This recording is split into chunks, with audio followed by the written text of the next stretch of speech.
Umiimbestiga ang National Economic Development Authority o NEDA sa patuloy na pagtaas ng ekonomiya ng Pilipinas sa kabila ng mga sakunang dumaan sa ating bayan.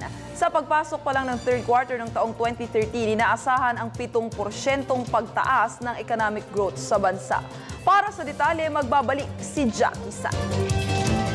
Nagpahayag si Socio-Economic Planning Secretary at National Economic and Development Authority o NEDA Director General Arsenio Balisacan ng kumpiyansa sa patuloy na pagtaas ng ekonomiya ng bansa sa kabila ng mga dinanas na mga kalamidad nitong buwan ng Hulyo hanggang Setyembre.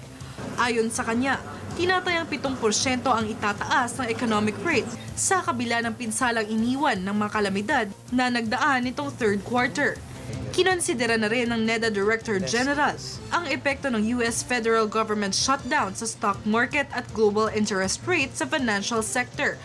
Ang US government shutdown ay daan upang matigil ang pagbibigay ng serbisyo na kanilang estado, maliban na lang sa mga kritikal na pangangailangan gaya ng mga serbisyong kaugnay ang weather, kapulisan at militar.